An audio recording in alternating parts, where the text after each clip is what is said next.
The beautiful hidden. He was talking about the hidden. He had come from chemo.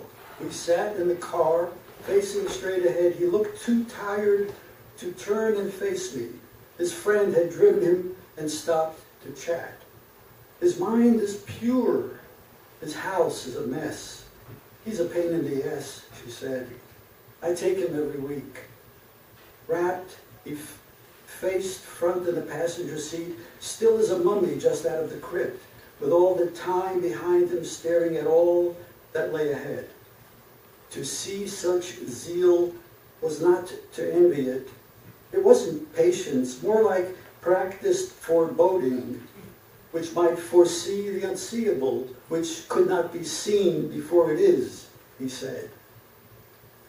The beautiful does not exist somewhere before it is bidden and made manifest. It is not waiting to be seen. It comes from the force of attraction and life-giving power. Then, I swear out of nowhere, 2 deer come clattering down the street, 2 mighty, meaty, four-hoofed tap dancers on tiptoe, skidding sparks at the intersection. Stop, look off. A deer and a doe in El Cerrito, peering towards San Pablo Avenue, tails twitching panic in their paws, turn and head toward the hills.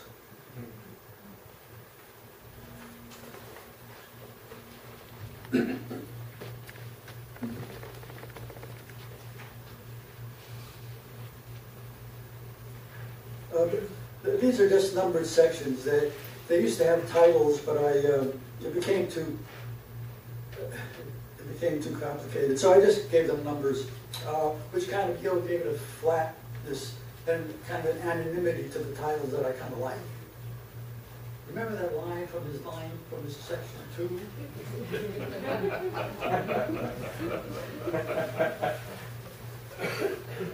This is the silhouette hour. Edges, fractal filigree on the horizon's ledge. The sharper the outline, the dimmer the horizon. Then a flash, sunset-breasted finch across the trellis holds you astonished, as when a window on what had closed in a life opens, and looking through oncoming violet light lulls a lingering stare. After 70, the self's fuel running out falls out of love with itself into a new stammering grammar of grief, with less reason left for self-satisfaction, as you sense there is no other side. Crossing over is being over. To see that bearing down is to see deeper jungle in the clearing. No escape, only lulls in summer warming cluster bomb shrapnel. A mouth that says the soul hasn't said a thing about the real news. Our needs fix that famishes what it feeds. Horror-filled airtime bloated with visual gore, keeping jobs reporting everyone else losing theirs to techies in Punjab. Do movies actually affect us differently than TV news? How can their images of the mind not merge? I'm not claiming anything which nobody doesn't already know. Do I repeat you? Then 2 of us do. From Mumbai speaks the other side of the planet. There too, no cure in the great planetary sausage machine. Wherever there's geography, grief grinds out television. At a mall's supersized TV wall, we stop at an Afghan wedding, smart bombed while we shop. Bride and groom in mangled embrace, cut to 20 sets, flashing candy-colored toothpaste.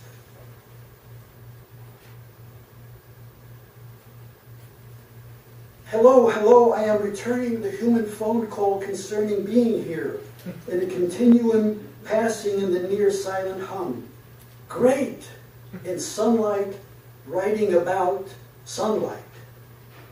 How great a periwinkle's petals shrink wrap the blue sky at eye level. Then, nearly dozing, comes a moment that steadies space on the stem. Sky's light from the inner core in the blinding kiln reflects a silicone mirror as if the sun's heat turns your insides out. Only on the way down does the sun make my day. As in a grove of trees, a stroll will smell of pharmacy eucalyptus, sage, menthol. Though some hope of delight has to make a crack in the darkness, and sometimes does, when the sun goes and darkness grows, you want more than what the day shows, more than what grows dim with age and we steadily fade from. Each day's necessity calling for what's no longer possible for tomorrow's emergency. Long day, light's great swill now approaches an hour when all colors are still, and sunset's ghost eyes glint from opposite windows. From the claret-edged, horizon-rimmed goblet, drink the blue infinite cooling creation's heat, and the eye that holds you lets go. In the Great Depression, people told the same story over and over, that all they had to share, that the same story over and over, that's all they had to share. Out of the boat hold, he saw the streets of New York not paved with gold, but with unemployed. In summer heat on the Dakota plains, the endless gold of the fields was not gold, but wheat. And now depression is clinically redefined as mere sadness, as if not deserving to bear the weight put on by living. Nothing Zoloft can't cure down to the normal, medical, sure thing. Regard the murderer as he regards himself, the victim he used to be. The young man on death row for killing his parents, I did it in revenge for being alive. Wow, that's it. Avenge or live and forgive being alive. War is making children smaller. In Baghdad, kids videoed at home sobbing over parents gunned down before their eyes, wilder than is bearable, faces wrenched with the horror in their voices. Are faces of American children forced to such contortions on a daily basis? Makes for a different kind of face. Fear, like a hot river, races through. Terror stays. Terror transfixes. If our children do, and they may, it will go hard with us one day. That hot mama via in vitro fertilizer must be laying up a store of survivors for the future. So rise and hurry as you will. You'll see your children against the wall, yourself as well. Trying to write faster than my eyes are losing sight, grayer, hazier, ghostlier, and already beginning to give thanks as though going blind would be a union of sorts with such a sun. I like sunlight most when my eyes are closed, or when a movement, small enough and surrounded by stillness, startles. Bent, barbed bloom beside the archway, black sunflower in room. I'm tickled it's called black for its deeply purple seeds and petals. Could well be the title for this poem, Black Sunflower.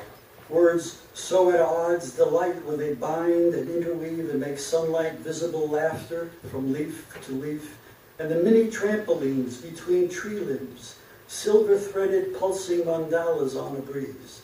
Does that make art therapy? Maybe, maybe not. But can imagining a fuller life than you actually live make you sigh and feel better about going to die? Eventual loss, flowing back to present choices we make, is what made Hart Crane so alive to opposites unreconciled in himself, retire in the sea and survive all coffins. Dour, drunken William Faulkner By the way, my favorite writer, great dour, drunken William Faulkner, had no other way to caress the world than his furious, breakneck, time-stopping prose. And Rothko, to steal for yourself a place on the rich man's wall and make a place out of forms that will not stay in place. Radiance about to go wild, serenity about to explode. Pollock was never splashier than when hitting the tree. Art, upping the ante, is not more than wishful thinking made for running the whole way on your hands at incredible speed, and melodies that vanish before they've been caught as wishes. As earthworms seeking a mate overcome for a time their dread of light, what's called forth holds more shocks, too fast to see motion's goal, which you can't see until you've said what speaking will free. That everything spoken stems from the not yet, the not spoken speech, which points to no speech, and the meaning of the said and the meaning of the unsaid lead at last to a state for less than least.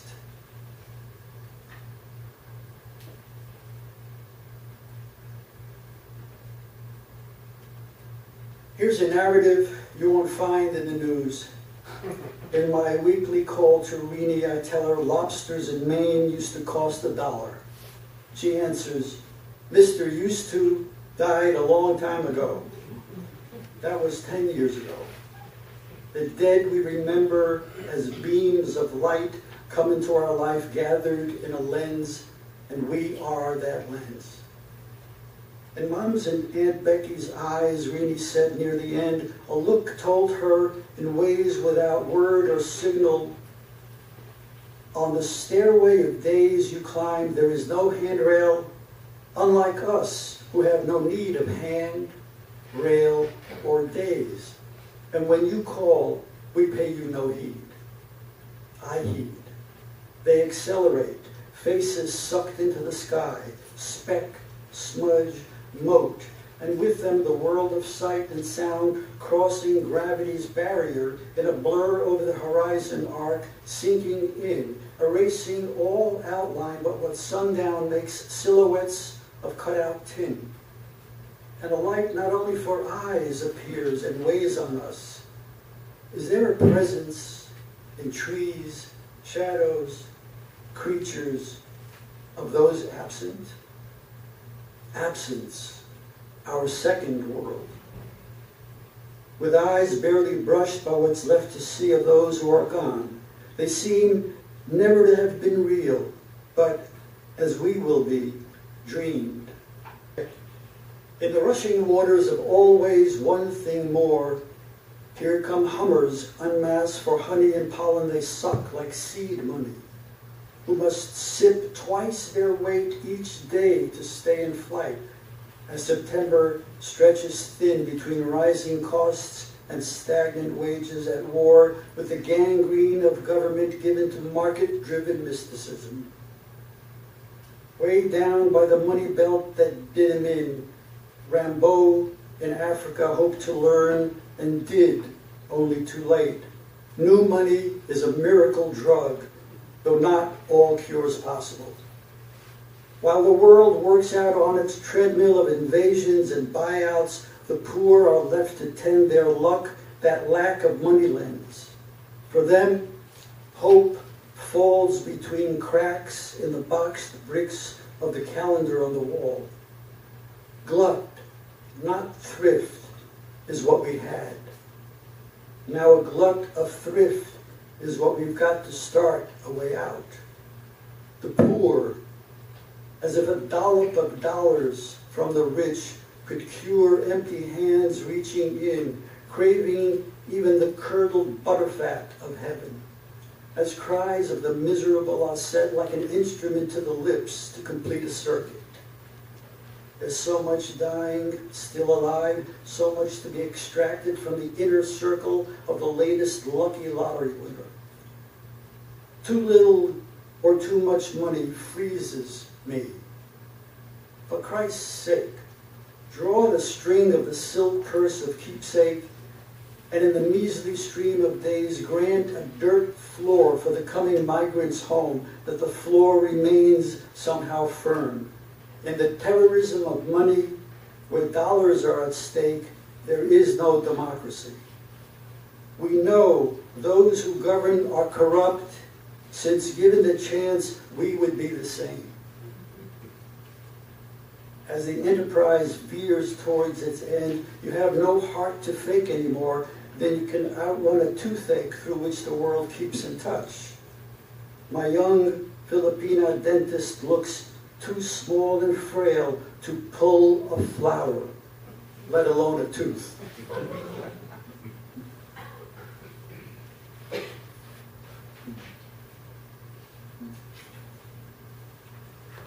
Hitler bought off Pius XIII's Vatican with a tithe from German taxes of 1 billion. Each year, the pontiff sent birthday greetings to the Führer. Warmest congratulations with fervent prayers for you in the name of the bishops and dioceses in Germany sent on their altars to heaven.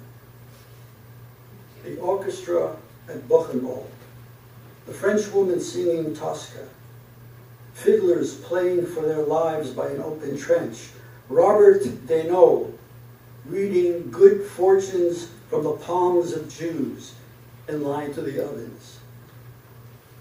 Poetry had better see through the doors of boxcars or else not play on the tracks anymore. No more songs to the balcony is closed. So long. And to the new king of the poetry slam, I say, I'll see your poetry slam and raise you Islam. Oh, how many lands I'll never set foot in. How many girls I'll never lay eyes on. Okay then, if not in the same bed, in the same world. Handsome young man eyes two pretty young girls on the street passing by. You girls married? Or not even legal? You've got to be kidding. You've got to be out there so someone come on to you, he said.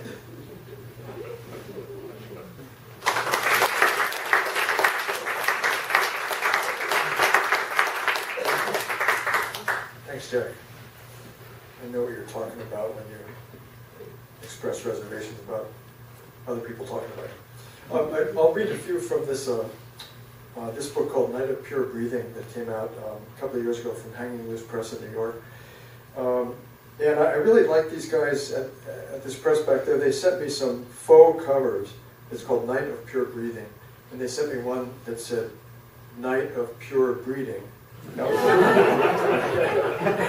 Just to make me crazy. And then a third, Night, K-N-I-G-H-T, of Poor Breeding. I thought that was great. I just love those guys. First piece is called Casa de Ambivalence. It's possible to feel awful anywhere. You could be above a harbor, the water blue, the sky blue, one boat streaming in, a little generic warm wind, birds, etc., and think, if only I focus for a minute, do the numbers, I can average myself at least abject. You make up formulas, your income plus your living situation plus that blue weather plus the mute pleasure of that lone boat and its white wake, divided by the cumulative suffering delivered by gunpowder, times the world's current population, times that number's exponential expansion, minus every molecule of mud blown skyward, and you enter in your sought-for negative number an abjection so deep you stand up and search the nearest dark drawer for a badge to turn in. After a few hours, you pull yourself up, out, venture into the fading light, decide to go to a club, careful not to consider the connotations of club, and you sit down, order a drink, steering your thoughts delicately, carefully not considering the implications of drink, and the music begins, stops, begins again, and a beautiful woman beside you spins on her bar stool and says, "Do you like the music?" And you weep into your hands just a little moment, recover, answer, "Do I like the music? This contrabass, this bandoneon? I'm wondering only how you deserve your skin, what I did to deserve the sight of this candlelight on your face, what your lips did to deserve their fullness, what we're doing here listening to tango when the rest of the world..." You've said enough, she says. Come with me and let's be miserable together. We'll build a house called Casa de Ambivalence. We'll wrap our bodies around each other. I promise to cry out in pain.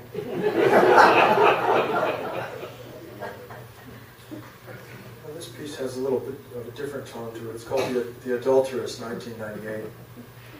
And there's an epigraph to it from the Penal Law of the Islamic Republic of Iran, Book 2, Hudud, Article 104. The size of the stone used in stoning shall not be too large to kill the convict by 1 or 2 throws, and at the same time shall not be too small to be called a stone. They entered the cell with its walls of concrete block and poorly finished joints, stripped her, bound her hands with sisal, and began the ritual cleansing. Lotus water, camphor water, pure. They unbound her hands, wrapped her body, tight, 3 pieces, white kafan, and led her out. Not dawn today. The judge ordered noon, citing something in the Quran about midday sun, about the necessity for shadowlessness. The hole was dug. Sand mostly, but in the mounded sand she saw clumps of loam, which she fixed on, stared at with a hope that never registered as thought. They tilted her in, standing, and backfilled. First to immobilize the legs, which she'd never see again, then the torso to the chest, as in Article 102, women. The arms buried past the elbow, and now with their new blue-bladed shovels they slapped down the sand, firming it so that only her breasts and shoulders, neck and head stood out. A truck had brought river stones in the morning, left them. All of the group were men, who then stepped back to a decent distance, as was stipulated, and as one, at the order of one, they bent at the mound of stones. God is great, they shouted. Do you understand what you have done? One man asked. I have done nothing, she answered, and Allah himself knows that. And she said more, but her words trailed off in the wind. You are an adulteress, the man said, and the witnesses against her threw the first stones, and then the man himself threw one and ordered the rain of stones. It is like this. There is a stone whose thrower is unseen, whose shock knocks the body back into desperate question, where? Simultaneous with pain, with noise. And there is the stone whose thrower is seen, perhaps known, a stone whose trajectory and velocity you gauge, and in the time taken for that measure, it strikes, shocks, there is a great fragmented light, blue at its core, white at the edges, and a sound that can be said no other way than rock. The young threw with energy, then the old. Aims at first bad, torso shots, but they drew blood, tore cloth, exposed skin. Then improvement, practice, and the first true blow struck below the eye, and from then on she would move her head back, forth, as in adultery, but there was no way to avoid the wrath of Allah. When it was done, the head slumped forward as in sleep, blood stained the sand, and the purple skin and the wet fabric and disfigurement were too much for those who had thrown first, and they turned and were given permission to fetch the brother and daughter to dig her out, take her away.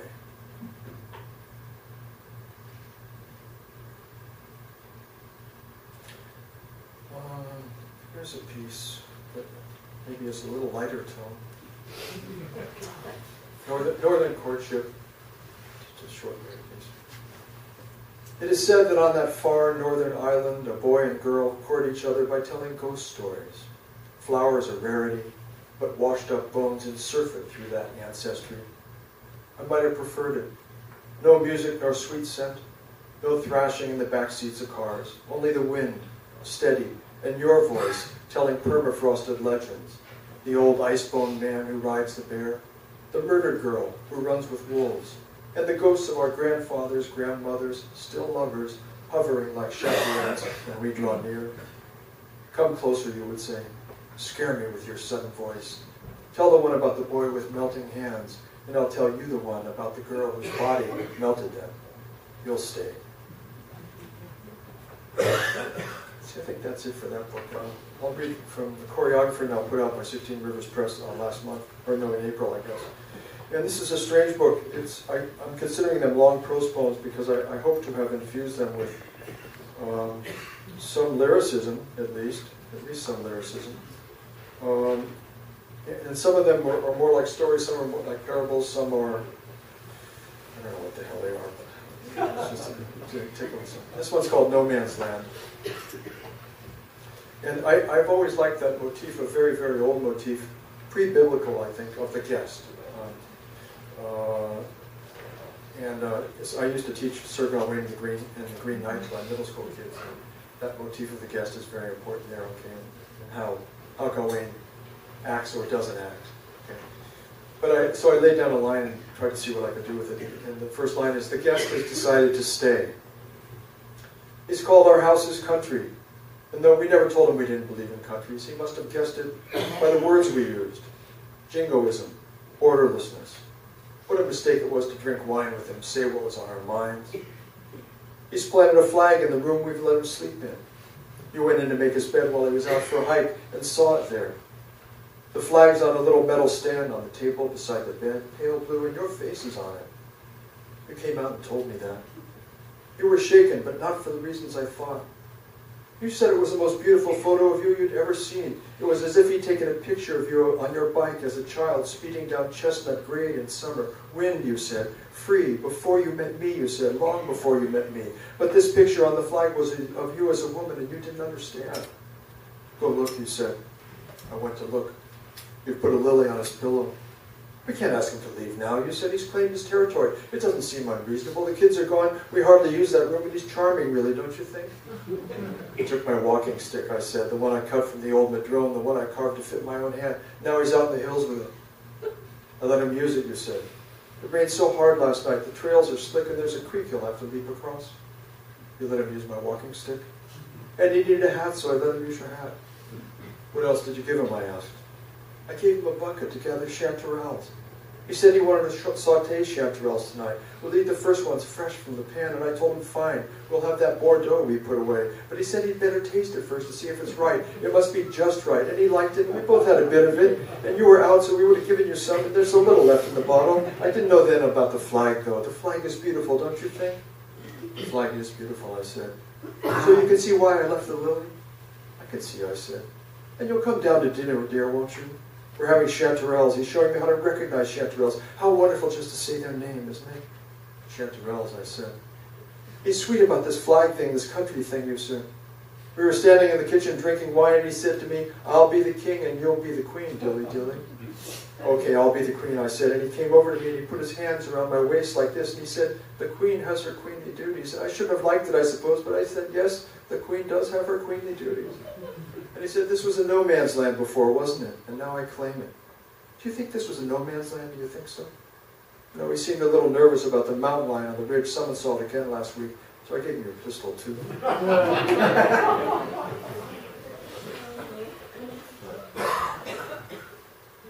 Jack was talking about travel pieces, and here's a travel piece. Companionship, she'd written, certainly at first, and he'd answered. Wanted to meet early, so, okay, we'll meet at 8 a.m., she wrote. And at least this is no lazy man. And she came at 8, the cafe up the hill by, what was it, a memorial to some soldier, some war? And he was already there in the blue pullover cap about which he'd written. Pillover he'd really written. And he had coffee in front of him, and waved and stood, proper gentleman, shook her hand and ordered her coffee like a proper man, and his English was good. And he paid, and she liked the tip he left and the hand that left the tip, tanned, delicate black hairs on the fingers, and she liked his voice. You could be on radio, she told him. And let's walk, he said. This is your first week in your new city, my city. I love this city. And they walked and walked. He showed her the old cathedral, my church, he said, every Sunday, he said, and the old Justice Palace, and up the hill, hard to keep up his long, strong legs, up to where the crazy writer lived and died, and down an alley then, where two famous lovers had their trysts, and it was then he first put his hand on her shoulder, briefly only, but she liked it very much, and he took her to where the artist lives. So-and-so lives there, he's a sculptor, so-and-so lives there, she's a performance artist, and it was always there instead of there, like a little boy. Then down the hill and up another to the botanical garden, where he must have known the names of every tree. He called them by men's names first. Very funny, she said. Then came the Latin, his ease with Latin, family, genus, species. And then it was time for lunch. I know a good place for lunch, he said. It's just below the the garden. It's a good day, he said. We can sit outside. And lunch was delicious. She had lamb, he had oysters, and the waiters knew him, playful with him, called him Professor. Damn, he's handsome, she thought, and said, I'll pay. And no, no, no, he said. And yes, yes, she said, I insist. And then he took her to the famous open market at the base of the hill, then to the river, which was clean now, he said. The fish are back. Then down the promenade beside the river to the old mill. Do you have more energy, he said. It's your new city, he said. Sure, she said, but she was getting tired. And oh, I like this man, she thought. The way he touches my hand and does not hold it. He understands respect. And now they came upon the photo gallery, and they went in, and he liked the same ones as she, and pointed out others she would not have noticed. Then out the door, and off to the cross-section of the ancient city wall. Then around the corner, the leather workers' alley, over two more to the silversmiths, then past the house of chocolates, where he bought her something orange and aromatic with what, cardamom? Then through the flower stands, where he bought her a yellow rose. Why, it's too early for red, she thought, though she was really ready for red. I'd better stop now. I'd better stop now, she said. I'd better go. And can I see you again, she wanted him to say. But it was then that he asked for money. And it was a large amount of money, an amount that confused her. And she said, what? And she said, why? And she said, no. And she said, why again? And he said, for the city tour beach. But they had seen no beach. And oh, it's bitch. He's calling me bitch. And I'll call the police, she said. And he said, call the police. I know the police. And she looked around, and she was not in an alley. She was on a city corner, but it was deserted just now. And he called her beach again and took out his phone and said he would call the police. And it wasn't worth it. It just wasn't worth it. His accent thickening, a drunkenness in it now, though he was not drunk. And she reached into her purse and gave him all the money she had. And he took it and did not stuff it into his pockets and run, but bill by bill, carefully, tenderly slid each into his wallet and closed it and said, thank you. Now be careful. This is a dangerous city.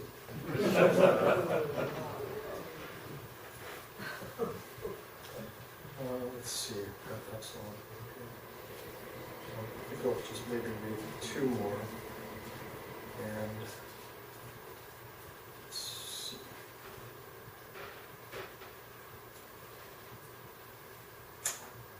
Crucifixion, I think. This seems like a crowd that I could read this to. This is where I can help his tongue tonight. Crucifixion, kinetic. Often the scene depicted as tranquil, fait accompli, three men in their proper places, on crosses, assorted provokers and grievers below, sky leaden, sense overall, not meat, but vegetal, varnished tableau. Let's say it did occur. Then cross, this planed and surface lumber in pictures we knew long ago in Giotto, Raphael, even Goya. No, rough spar, oak or cedar, maybe an adze hacked away the bark, maybe a few draw knife marks, but it's still tree, still round, chunks of its skin left on, bleeding sap, lots of knots, strong enough though to hold a man. Each upright so tall no mother at night might take down a son, no brother a brother.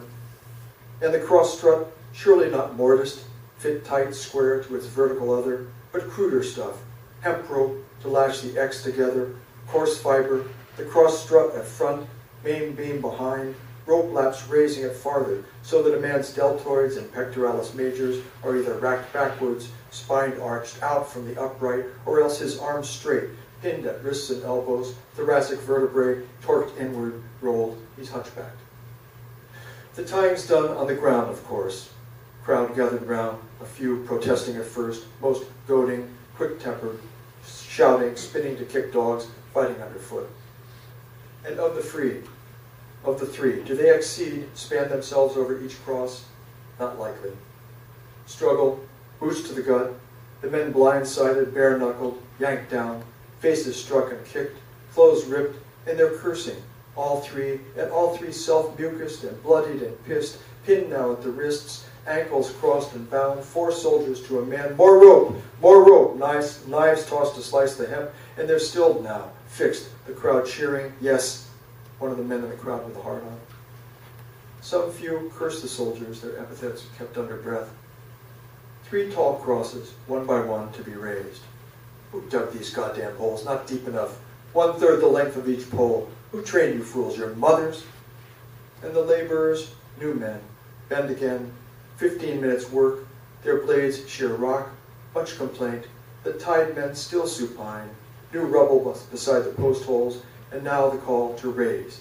A soldier at each side of the struts, 2 at the vertical, they count, lift, the wet wood heavy and the bound man heavy, no balance to be had, pitching backward, swaying. Lift higher, says one with a helmet on, and the cross is lifted, lowered into its hole, voice of man on hold, dolorous and lost in the crowd, but still it's not plumb. It's leaning, and they heave too far left, foolish workmen, compensate now too far right, finally straight, the workman shamed, angry. There, now fill it in.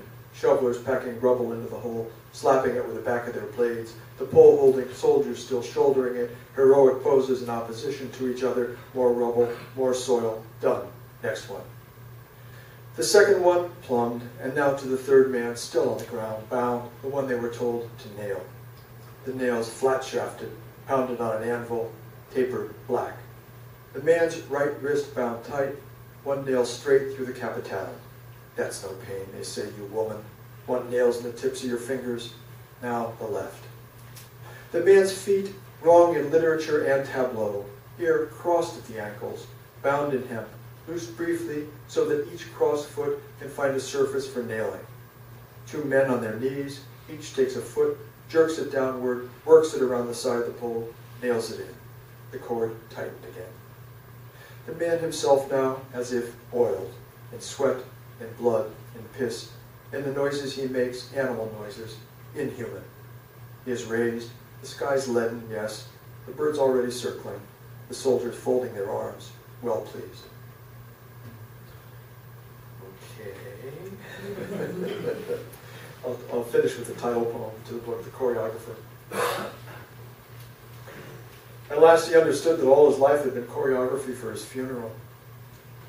He came to this not through therapy, but during a walk in the woods on his friend Bernstein's sheep farm in southern Oregon.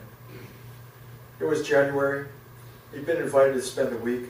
And early Monday, before the others were up, he went walking in the cold, the maples still holding brilliant leaves on their lowest branches, his boots crunching ice along the path. He stopped at the pond, broke off a pane of ice from its surface, held it up, saw his own crazed reflection there, an abstraction he was proud to appreciate, and he wanted to tell Bernstein about it. Bernstein, a painter, tell him about the fascinating distortion, the outline of the nose limning a raised ridge on the ice, the chin line carved along the edge. He wanted his friend to know that he understood abstraction. And when he came back into the house, went into his paneled room overlooking the sheep pen, took off his jacket and gloves and rehearsed his quick speech about the glassy ice, he knew then, in the quiet of the house, that the entire speech was meant to plant in Bernstein's head the possibility, the suggestion of his painter friend rising at his funeral and saying, I just wanted to say that he understood abstraction. He sat on the bed, and in a moment less of honesty than of a long life's filtration, saw that almost everything he had said or done in his life after, say, age 30, had been funeral choreography. For decades now, he admitted, he pictured the exact room of his memorial. Warm yellow light, metal chairs, a bank of windows revealing a mature garden, wine and hors d'oeuvres on a table at the rear, a crowd larger than the capacity of the place. A winter afternoon, perhaps not unlike what today's afternoon will be, he thought. How familiar he was with that place. It had been his, detail after detail added for 30 years now, was always there when he spoke, didn't speak, acted, didn't act. When he was a lover in order that the beautiful woman he was caressing might at that memorial stand, only at the end, mind you, and in a soft voice say, I just wanted to mention that he was a wonderful lover. And then 10 women, emboldened, would stand and in a quickly accelerating crescendo say, he certainly was, and it would be a moment of great humor, memorable. When he took time to speak with a postman who brought his mail and asked after the postman's kids, it was in hope, really, that the postman would rise that same day and say, he always asked about my family, always remembered my kids' names.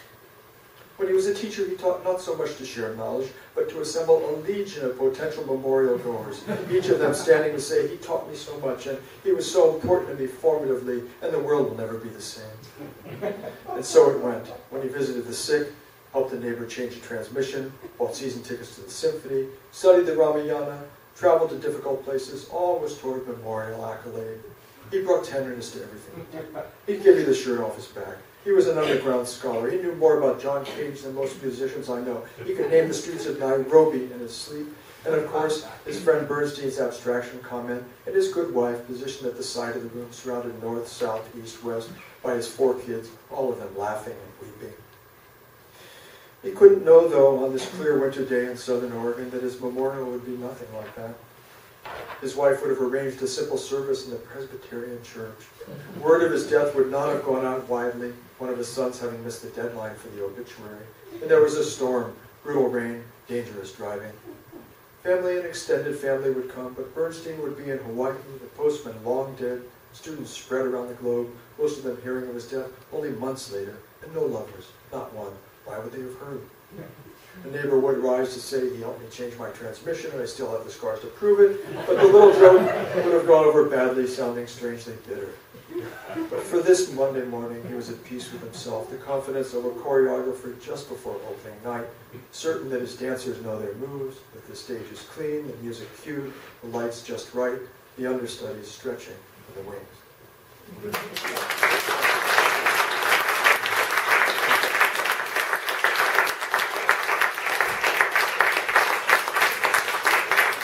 Thank you so very much, Jeff Marshall and Gerald Fleming. Thank you.